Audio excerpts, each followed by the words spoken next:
Ma formation initiale, c'est la sociologie, et plus spécifiquement, je m'intéresse à certains sujets que l'on considère en marge de la pensée académique. Ce sont par exemple des sujets entrant dans la catégorie de ce que l'on a coutume d'appeler le paranormal, et que je préfère en ce qui me concerne appeler le non encore connu, ou bien le non rationnel, étant entendu que le non rationnel n'est pas l'irrationnel. Je tente en général de voir dans quelle mesure des phénomènes dits parascientifiques peuvent entrer dans les problématiques des sciences humaines. Par exemple, j'ai travaillé sur l'astrologie, en montrant dans quelle mesure sa matrice de mythes et d'archétypes peut finalement déboucher sur une mythe-analyse, et dans le sociologue dans sa compréhension des logiques sociales. J'ai aussi travaillé sur le phénomène des orbes, en posant des questions pluridisciplinaires autour de ce phénomène. Et dans cet ouvrage-ci, Coprésence, il est question de transcommunication audio et vidéo, c'est-à-dire des présences qui se donnent à voir ou se donnent à entendre, parfois sous la forme d'enregistrements visuels ou audio.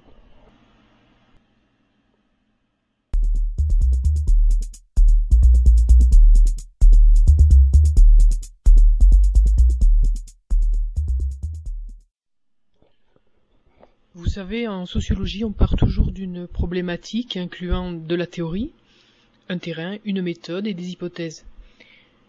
Ma problématique dans Coprésence a consisté à envisager théoriquement et pratiquement le phénomène de la coprésence à travers des présences que l'on peut figer grâce au visuel et à l'audio.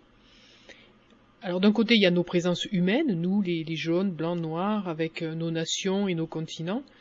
Ceci est bien entendu un classique et une évidence sociologique. Disons même que c'est la matière première de la sociologie. La question que je pose est de savoir si on doit s'arrêter là en sociologie, c'est-à-dire s'arrêter à ce que nous voyons, touchons, entendons du point de vue humain.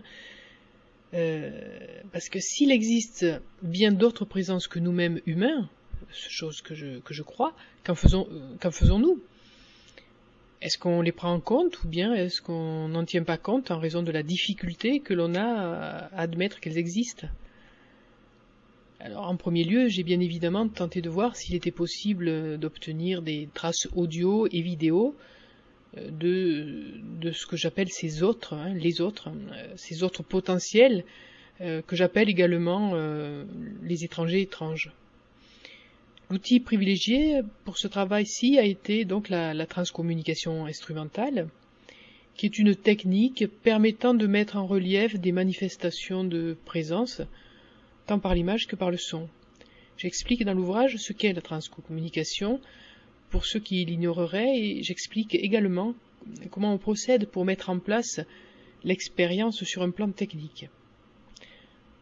Par la suite, et au vu des résultats que j'ai obtenus, il m'a semblé clair à titre personnel que je ne pouvais pas ignorer ces phénomènes de présence, et que les ignorer, ça revient au regard de ma propre sensibilité intellectuelle à faire tout simplement une faute professionnelle. Donc vous me posez la question des hypothèses de cet ouvrage. Pour résumer, disons qu'il y en a trois majeures. La première, l'hypothèse de départ, c'est évidemment l'hypothèse qu'il y a des traces et que l'on peut prélever des traces. Et cette première hypothèse consistait à tenter de recueillir des traces de présence que certains vont appeler entités et d'autres autrement, mais peu importe le terme.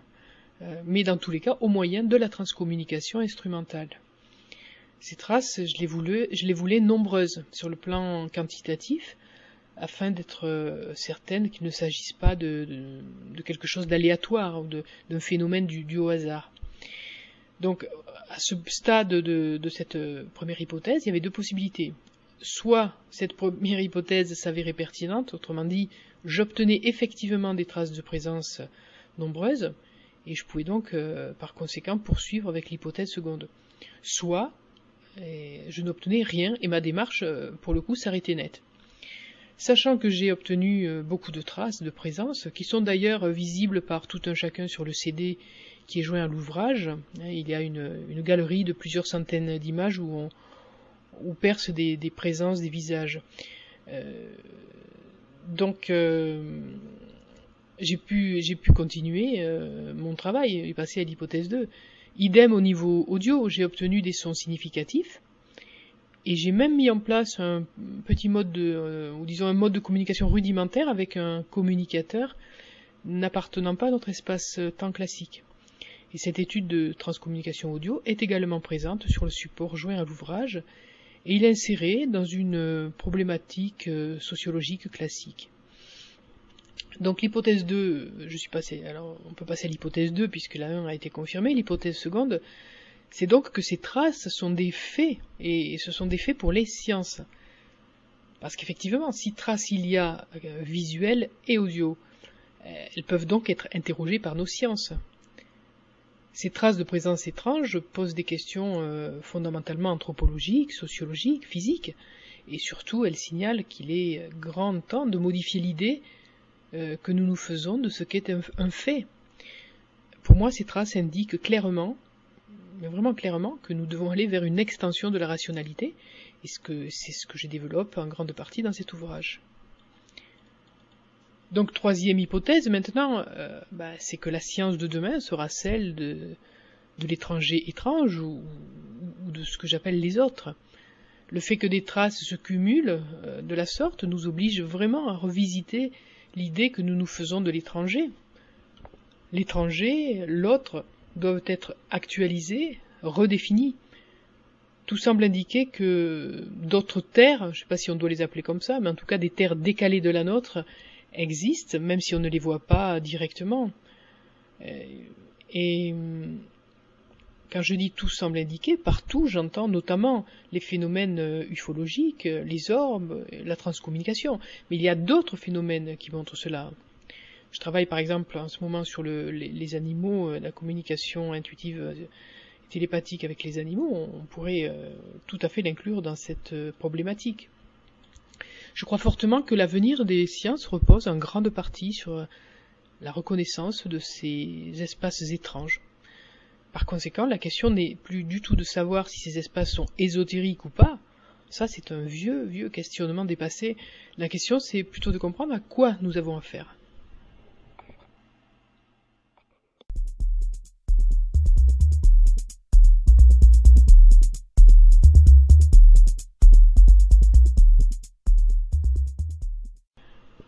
Oui, effectivement, le sous-titre est le manifeste de Mobius. Pourquoi ? Le ruban de Mobius est une surface découverte au XIXe siècle par un mathématicien allemand du même nom.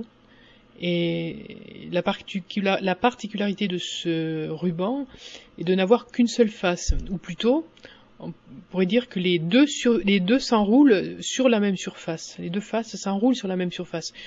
Ce ruban est l'illustration parfaite du fait qu'il n'y a pas de plan caché s'opposant à un plan apparent, parce qu'en imaginant que l'on se retrouve quelque part sur le ruban, on est en fait capable de voir toute la surface et pas seulement la moitié. Donc cette métaphore du ruban de Mobius met intellectuellement le lecteur de coprésence dans un positionnement d'esprit non duel. Et ceci est la raison pour laquelle j'ai choisi cette image. Elle installe a priori l'entendement dans une sorte de tiers inclus où finalement il importe peu de savoir si les choses sont ésotériques ou exotériques, physiques ou métaphysiques.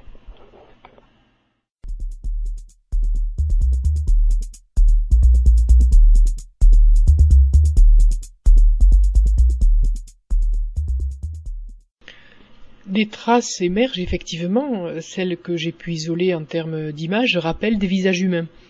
Mais ça ne signifie pas qu'ils le soient. Ça, c'est difficile de l'affirmer. Ce dont je suis certaine, par contre, c'est qu'il y a une certaine forme d'interaction entre eux et nous. Les traces sonores que j'ai pu enregistrer sont diverses. J'ai eu par exemple des voix, beaucoup de notes de musique qui renvoyaient à des instruments assez divers, tels que cordes pincées, percussions ou instruments à vent et d'autres encore. Mais aussi à des rythmiques de pas, souvent des pas, on dirait des pas de danse ou des claquements de doigts ou de mains. Les traces audio et visuelles ne sont qu'une des manifestations de la coprésence. Mais il y a aussi très probablement tout un tas de manifestations, de formes et d'expressions Par ailleurs, j'imagine volontiers qu'il puisse en exister que nous ne sommes même pas capables de concevoir ou même juste d'imaginer.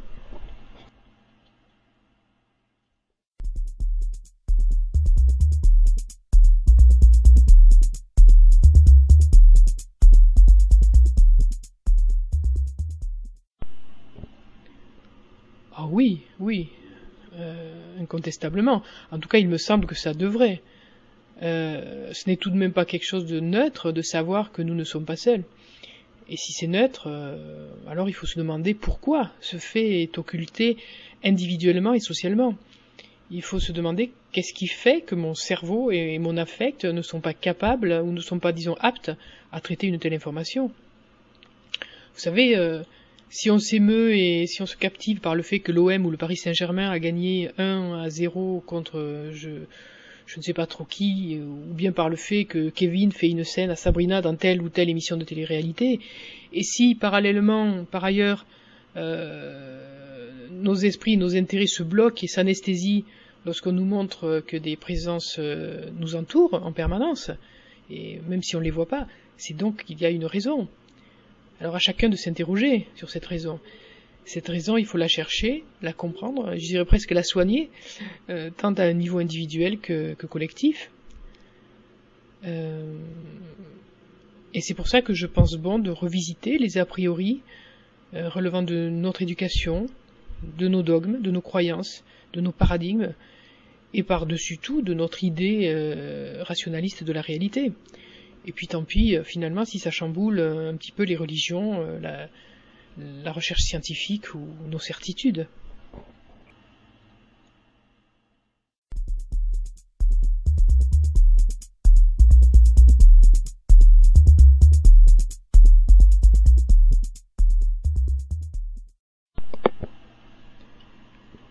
L'objectif de cet ouvrage, c'est probablement de fédérer une prise de conscience collective au niveau de au moins 4 pistes qui me semblent essentielles.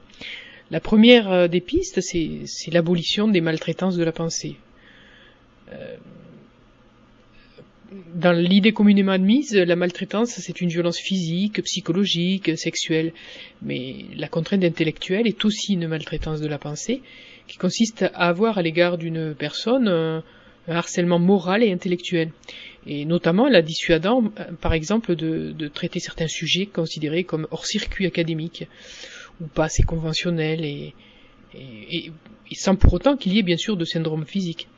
L'un des exemples qu'on connaît les plus flagrants de cette maltraitance, c'est ce qui est arrivé au médecin biologiste Jacques Benveniste, qui a développé un travail sur la mémoire de l'eau et qui s'est vu littéralement exclure de la communauté scientifique. Pourquoi ? Parce qu'il posait des hypothèses déstabilisantes pour l'establishment. Et on sait très très bien que ça s'est terminé malheureusement dramatiquement pour lui. Donc après la première piste qui est l'abolition des maltraitances de la pensée, la deuxième piste c'est l'espoir de voir à l'avenir la connaissance se structurer et s'épanouir vers la transdisciplinarité. La transdisciplinarité, c'est quelque chose qui met en commun le savoir-faire de chaque discipline.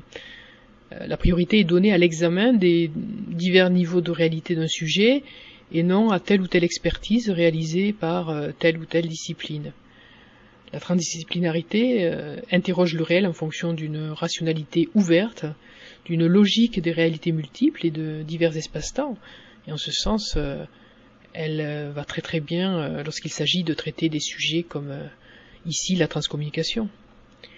La troisième piste, c'est troisième objectif de cet ouvrage, c'est d'accéder à une révision de la genèse et du lien avec les origines. Par genèse, je veux dire avec ou sans majuscule, c'est-à-dire au sens religieux ou scientifique. À titre personnel, qui n'engage que moi, je ne suis pas sûr du tout que la science et la religion, telles qu'elles se donnent à voir par leurs dogmes et leurs théories, nous fournissent les bonnes clés pour ouvrir la porte de nos origines. Je crois que finalement nous attendons beaucoup trop d'elles. Alors d'un côté, les pistes savantes et scientifiques sur l'origine, elles sont bien mais elles ne font pas de lien avec l'âme. Puis de l'autre, les pistes religieuses, elles restent finalement très peu crédibles, moralisatrices et assez dualistes. Par contre, ce qu'elles ont en commun, la science, la religion, et les deux, elles ont en commun des lois, des récits ou des théories basées sur une vision linéaire et chronologique de l'histoire. Par exemple, c'est le Big Bang pour l'une et c'est Dieu pour l'autre.